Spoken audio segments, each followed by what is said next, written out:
With the 2024 drag racing season behind us, and we're thinking ahead of what's coming up with 2025, here are the 5 biggest trends that I'm seeing in bracket racing and drag racing for this next year. Now, if you're a budget-minded racer like myself, there's a lot of things that we could do under hood that would improve the performance, but let's talk about the things that are going to make the most difference the quickest. One of the biggest trends that I'm currently watching is the move toward radial-style drag slicks.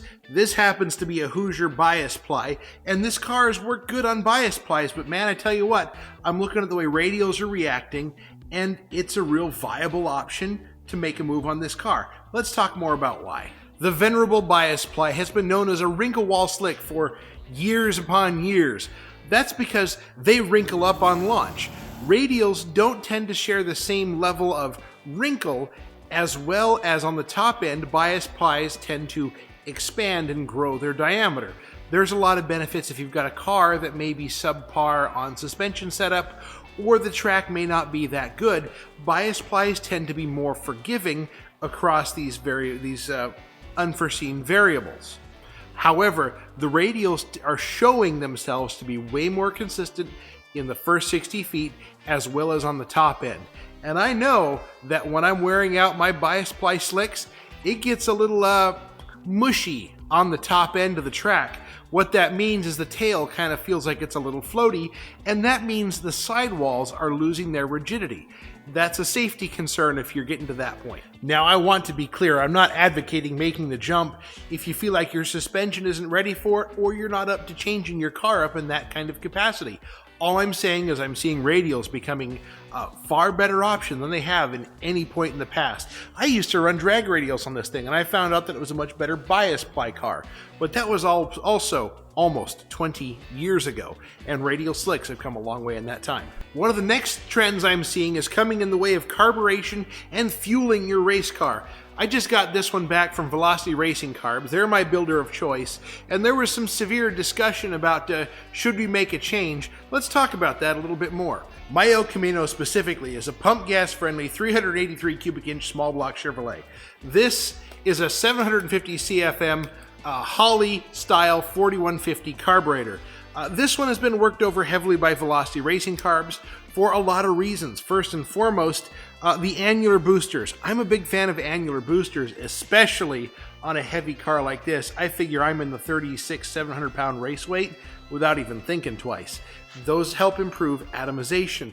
Now, the trend I'm currently seeing in this is a move toward better atomization in your carburetor to help make the car more consistent on the track. And that's coming in the way of air bleed tuning, metering block changes and adjustments.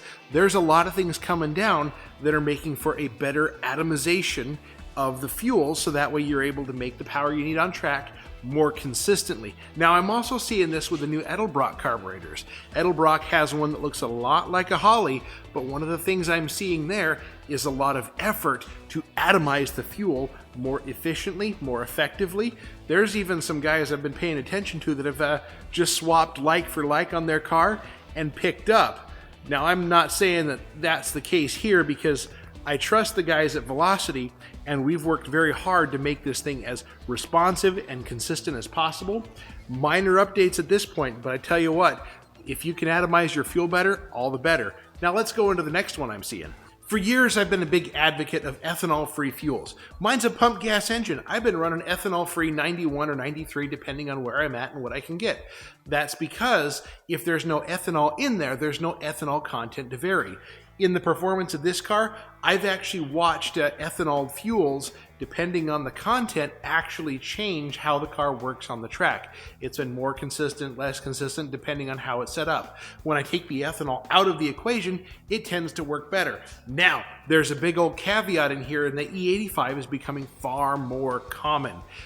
It's becoming more common. A lot of drag and drive guys are using it. It's becoming more of a thing. Ethanol fuels and other alcohol-based fuels like methanol and all the other, drag racing fuels that are appropriate there's a reason they're being used. First off is because you have to run more fuel to a given air molecule. What that means for us is that it's less worried about atmospheric changes. It doesn't change near as much in the weather because you're adding so much more fuel to it. Now, another benefit is that it can make more power. You can, make a couple more power, shave a little bit of time off it. However, from what I'm hearing, it does depend heavily on your ignition. If your ignition system isn't up to the task of lighting off that extra fuel, you may have trouble.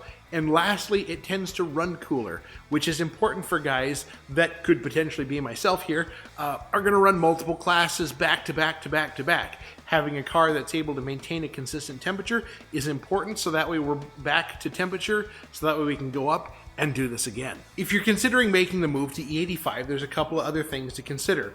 You need to make sure your fuel system is up to the task, because you're going to have to flow more of it to be able to make your fuel system work correctly.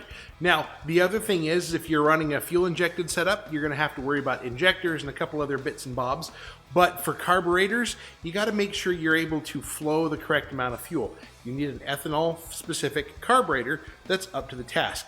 Velocity Racing Carbs is more than happy to talk to you about getting your car set up for 85. They're one of my sponsors, but there's a lot of other guys that are out there building carbs for ethanols and E85s and doing a fantastic job. Velocity's done me good, so I know they'll do you good too. Okay, all those things are great, but what else is coming up for 2025, Eric? Well, I'm seeing a move away from naturally aspirated engine combinations. I've been seeing a lot more turbo cars show up, whether it's factory turbo or aftermarket turbo. I've raced with some turbo cars that have a top-end charge, like very hard to predict, especially when I'm a naturally aspirated. This car gets it all done on the bottom, it's a sitting duck on the top. But I've been seeing turbo cars showing up, whether that's factory cars like the EcoBoost Mustangs or any other number of things. I've even seen a twin-turbo LS Chevy Love. Bracket Racing doing a fantastic job. Now, the other thing I'm seeing, superchargers. The Coyote guys are absolutely loving them, and they're making some big power. I can see why. But there's also a move on the small block Chevys, big block Chevys, with those small mini blowers. The B&M mini blowers, the YN144s. There's a whole bunch of those that are popping up in bracket racing events and doing extremely well. You couple that with an alcohol-based fuel, E85 methanol, it's showing that it can be very effective on the track and be lethally consistent. So keep that out there. If you're ready to step up and go fast, those mini blowers could be the way to go. The other thing I'm continuing to see is big money bracket racing is continuing to be the buzzword. There's a lot of racers that are out there that are only chasing the big checks, the big money, and I can see why. It's an incredible draw. There's foot brake specific races, door car specific races, the million. That one continues to be a big winner. There's also a move toward various other sanctioning bodies kind of moving away from the NHRA and other sanctioning bodies. No prep continues to be a thing. Backside no prep, front side no prep.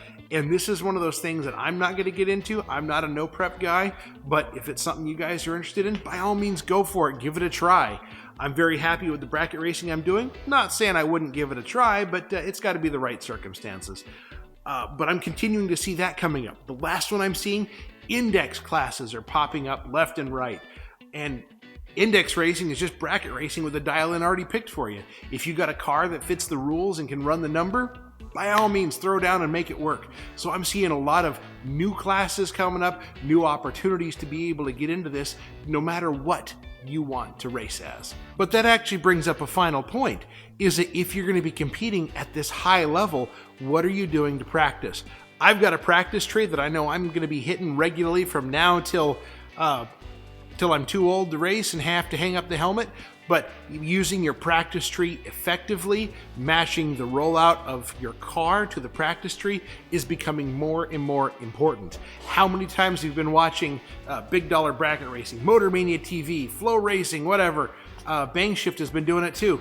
How many times have you heard that there's guys that are putting down, single digit packages and getting beat by another single digit package?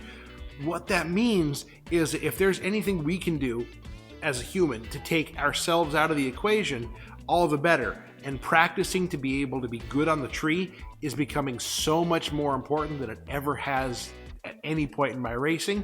I tell you what, this year I saw a lot more good lights, especially in the sportsman class, than I had seen at just about any point in my racing career up to this point. And I've been racing for almost 20 years. So those are the biggest trends that I'm seeing going into the 2025 racing season, especially as it pertains to being more competitive on the track. Tell you what, I gotta get this carburetor set up. Thanks for watching, guys. Let's get out to the garage and go build some competitive race cars.